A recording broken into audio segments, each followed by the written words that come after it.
네, YTN 라디오 생생경제 2부로 이어가겠습니다. 올해는 정말 사건 사고가 많은 한 해라고 볼 수가 있겠습니다. 조금 전에 들어온 소식인데요. 법원이 내란 혐의에 윤 대통령의 체포영장을 발부했다는 소식이 전해져 있습니다. 현직 처음이라고 하죠. 그런데 연말이 가기 전에 정말 끔찍한 대형 사고가 또 발생을 했습니다. 무한 참사를 말씀드리는 건데요. 이렇게 큰 참사가 발생을 해서 제주항공의 모회사인 애경그룹의 책임 역시 무겁다고 말씀을 드릴 수밖에 없겠습니다. 관련 내용은 리더스 인덱스의 박주근 대표님과 이야기 나눠보도록 하겠습니다. 대표님 어서 오십시오. 네, 안녕하세요. 올해 마지막 시간을 별로 안 좋은 소식으로 슬픈 소식으로 다루게 됐습니다. 그렇습니다. 제주항공에 대한 이야기부터 해보죠. 제주항공 어떤 기업인가요? 제주항공은 2000년대 초에 예. 제주도 차원에서 제주도민을 위해 항공사를 설립하자는 이야기 나왔어요. 그러다가 제주도 스스로 만들기 어려우니까 민관으로 같이 만들자 해서 이제 그 파트너를 찾다가 애경그룹이 택해졌는데 예. 이유는 뭐냐면 애경그룹 창업자가 그 총 70년에 돌아가셨는데 고 최몽인 창업주. 네네네. 이 최몽인 창업주의 조부께서 제주도 현감을 하셨어요. 그래서 최몽인 창업주가 출생지가 제주도입니다. 예. 그런 인연이 그런 인연이 있어가지고 예. 이 이제 합작사를 이제 애경그룹이 했는데 제주도가 자금이 없다 보니까 애경그룹이 계속 유상증자를 계속 하면서 현 최대 주주가 이제 애경그룹이 됐죠. 그래서 실질적으로 지금은 애경그룹이 운영하는 서비용항공사. 그렇죠. 예. 애경그룹 기업이라 봐야 되는 거죠. 네. 알겠습니다. 애경그룹 하면은 말씀해 주신 최몽인 창업주 대룡양행이라는 이름으로 출발을 했던 기업인데 사실 우리에게 더 가깝게 알려져 있는 거는 치약이나 세제, 그렇죠. AK 백화점 이런 부분들이잖아요. 네. 운수사업 쪽 이쪽으로도 손을 뻗친 이유 물어보십니까? 이제 애경그룹은 크게 세 개의 사업부로 유지가 됩니다. 이건 창업 이야기를 안 할 수가 없는데 방금 말씀하신 것처럼 최몽인 회장이 그 창업했는데 예. 최몽인 회장은 창업 만들고 나서 1970년에 돌아가셨어요. 그 부인이 현재의 장영신, 장영신 회장이시죠. 예. 그러니까 1970년에 최몽인 회장이 돌아가실 때 막내가 태어난 지 열흘이 안 됐어요. 그러니까 1년 있다가 예. 이제 주부로서 회장이 들어 지금까지 키웠는데 이 최몽인 회장이 애경그룹을 만들 때 이제 일제시대 때 원래 애경사라는 공장을 인수를 했어요. 이 애경사가 뭐라는 곳이냐면 그 인천에 있는 회사 아닌가요? 맞습니다. 예. 빨래비누 만드는 곳이었어요. 그래서 이쪽이구나. 예. 그리고 이걸 만들어서 인수를 해가지고 6.25가 끝난 56년도에 우리가 소위 말하는 세숫비누라고 이야기를 하죠. 미용비누. 네. 미용비누를 처음으로 만듭니다. 근데 이게 당시 대박이 나는 거죠. 이렇게 해서 지금 우리가 알고 있는 일반 소비자들이 알고 있는 뭐 비누, 치약은 바로 현재 요 창업해서 애경산업이 맡고 있고 예. 우리가 또 하나 알고 있는 건 이제 가습기 살균제를 알고 있는 애경케미칼. 예. 애경케미칼은 말 그대로 케미칼 회사인데 주로 만드는 곳이 뭐냐면 가소제로 해가지고 가소제가 뭐냐면 원래 플라스틱은 되게 딱딱하잖아요. 네. 이 딱딱한 것을 유연하게 만드는 걸 가소제라고 합니다. 예. 어떻습니까 그거? 예. 다양하게 많이 쓰이죠. 일단 플라스틱을 정형하기 쉽게 만들 수 있는 일종의 원재료 1000가지로 사용되는 것이고 지금 뭐 플라스틱이니까 쓸 데가 많긴 많을 것 같아요. 거기에다가 이 가소제에서 꽤 마켓시ェ어를 가지고 있습니다. 이게 이제 애경케미칼이 이 두 개만 가지고 있었는데 그러니까 그 최몽인 회장이 살아있을 1970년까지는 비누만 만들다가 그래서 애경산업을 컸다가 장영신 회장이 이제 남편이 죽고 나서 회장을 들어서고 나서 키운 회사가 애경케미칼이에요. 이 두 개만 메인을 갖고 있었는데 2000년대 들어서면서 이제 애경그룹이 새로운 산업 분야를 뭘 할까 고민하다가 바로 뛰어든 것이 당시 항공산업이었던 것이죠. 그런데 처음에는 이 항공산업을 시작했을 때 굉장히 좀 경영이 어려웠다 이런 보도들 많이 접했었는데 어느샌가 애경그룹의 어떤 캐시카우 주축이 됐다. 캐시카우 됐죠. 네. 이 어떤 과정이 있었던 겁니까? 제주항공이 처음 설립할 때만 해도 말씀하신 같이 제주도가 같이 들어왔지만 사업이 어렵기 때문에 계속해서 유상증자를 할 수밖에 없는 상황이었죠. 그러다가 이제 LCC 항공이 이제 본격적으로 이제 우리나라의 여행객이 늘어나면서 저가항공이 본격적으로 이제 도약을 하면서 제주항공도 처음에는 2006년도에 이제 항공을 시작해가지고 국내 항공만 했어요. 그러다가 해외 항공을 2009년도에 시작했습니다.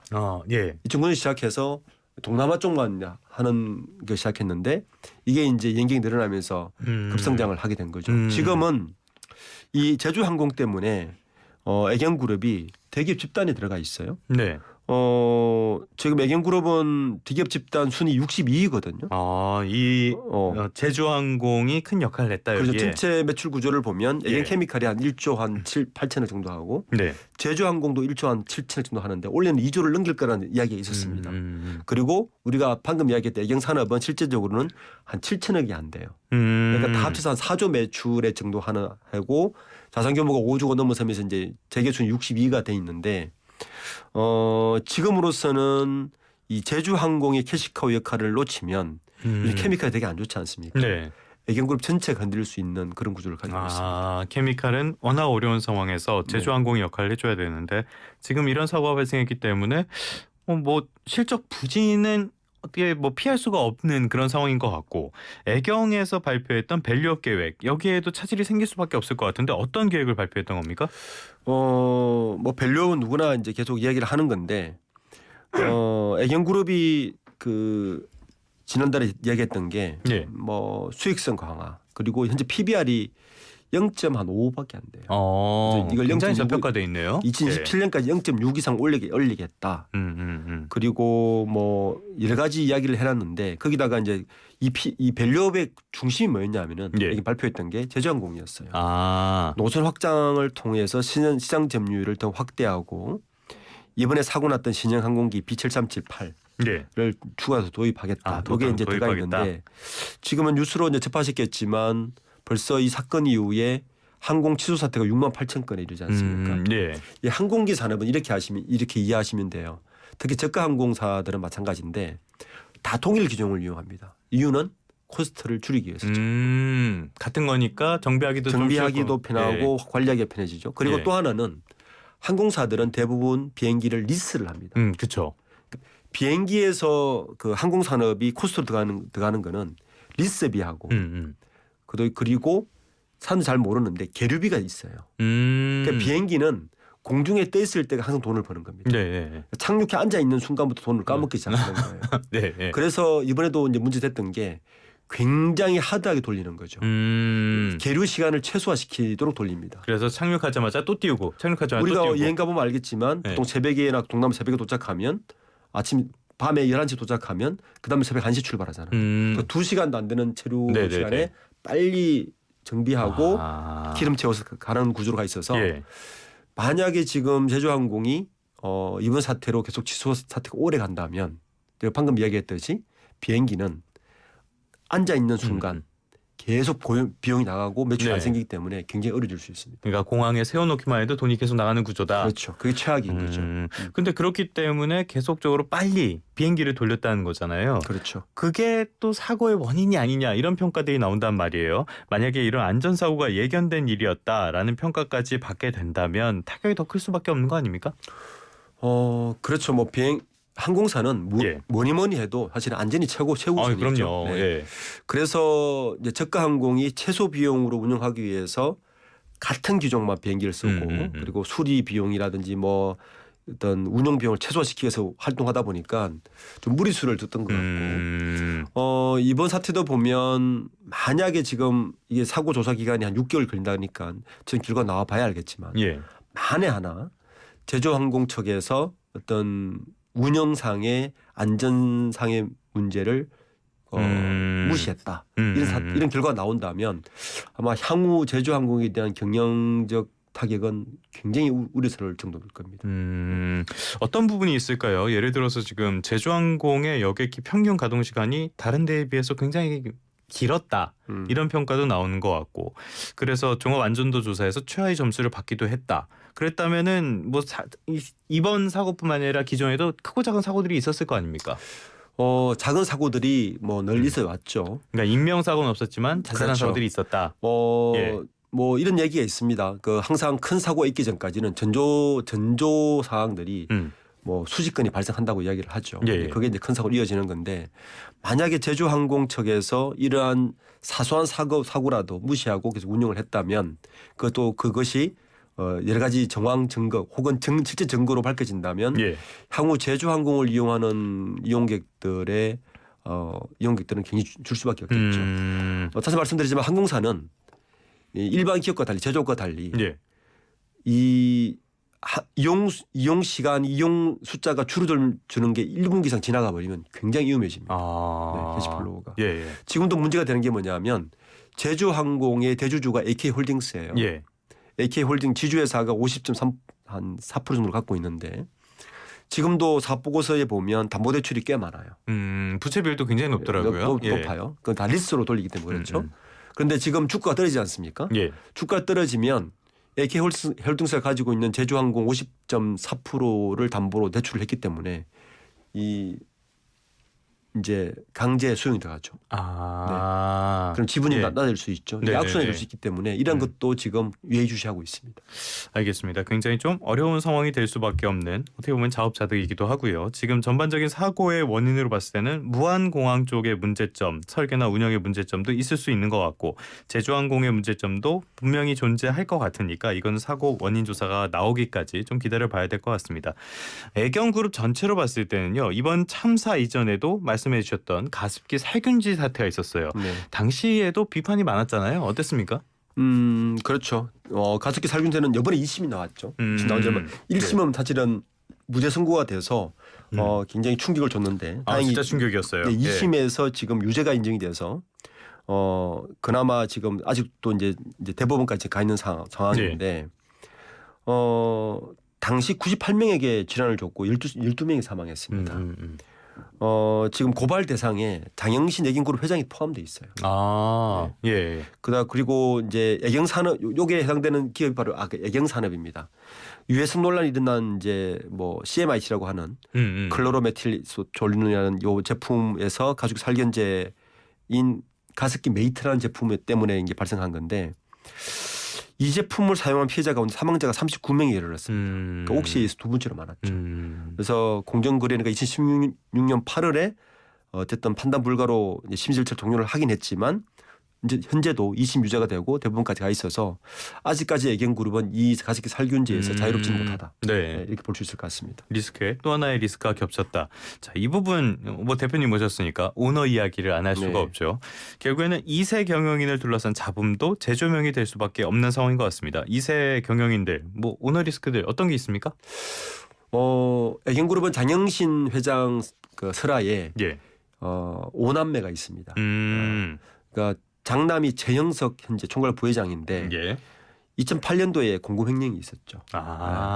그때 회사 자금 수십억을 횡령한 혐의로 특가법에 걸려서 검찰에 구속됐습니다. 구속까지 됐었다. 이게 2005년과 2007년 두 차례에 걸쳐서 회사 공금을 횡령했다는 정도로 혐의를 받았었고요. 2년 6개월의 집행유예 4년을 걸려서 2010년 8월에 광복절 특사로 나간 이력이 있고요.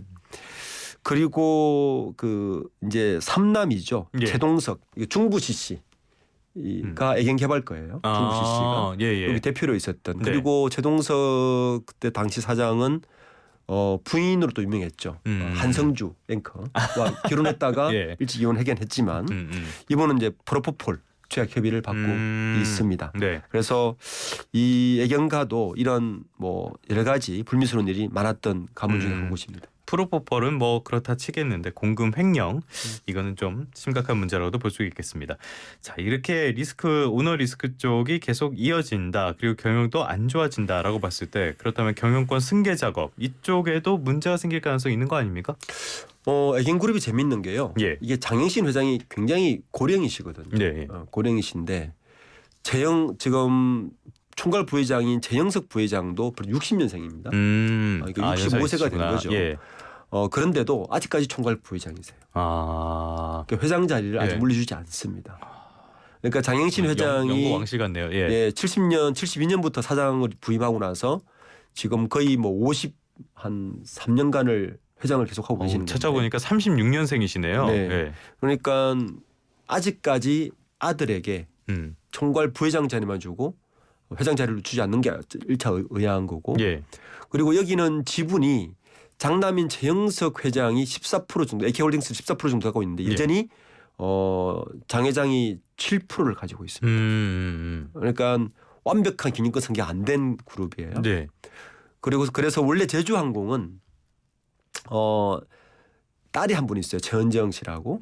최은정 씨, 이분이 남편 예.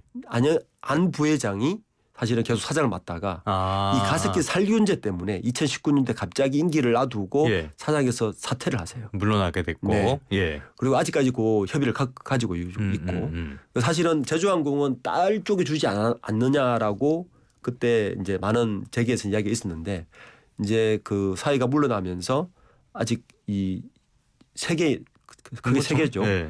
애경케미칼, 애경산업, 제주항공 세 개를 어떻게 형제들에게 뭐 분리를 할지가 네. 정해지지 않은 그런 그룹으로 볼 수 있습니다. 연세가 88살이시면은 아무리 건강하시다 그래도 이제 준비를 하셔야 될 때 같은데 이렇게 정리가 안 되면 이거 3세까지 가는 것도 굉장히 어려워지는 거 아닙니까? 어려워지죠. 네. 지금으로 아직까지 최영석 총괄 부회장이 회장 타이틀을 달지 못하고 지분 구조도 완벽하게 가지고 있지 않은 상태라서 2세로도 못 갔으니까. 그렇죠. 네. 지금 이 애경그룹은 향후에 어떻게 그룹이 뭐 분리될지도 아직까지 안개 속에 있는 그런 그룹으로 봐야 할 것 같습니다. 그런 상황 속에서 이런 참사까지 터져서 애경그룹의 앞날에는 조금 더 먹구름이 끼게 되지 않았나 그렇게 생각을 해볼 수가 있겠습니다. 지금까지 리더스 인덱스의 박주근 대표님과 함께 이번 제주항공 참사가 일어난 그리고 운영하고 있는 대주주 애경그룹에 대한 이야기 나눠봤습니다. 오늘 말씀 고맙습니다. 네, 감사합니다.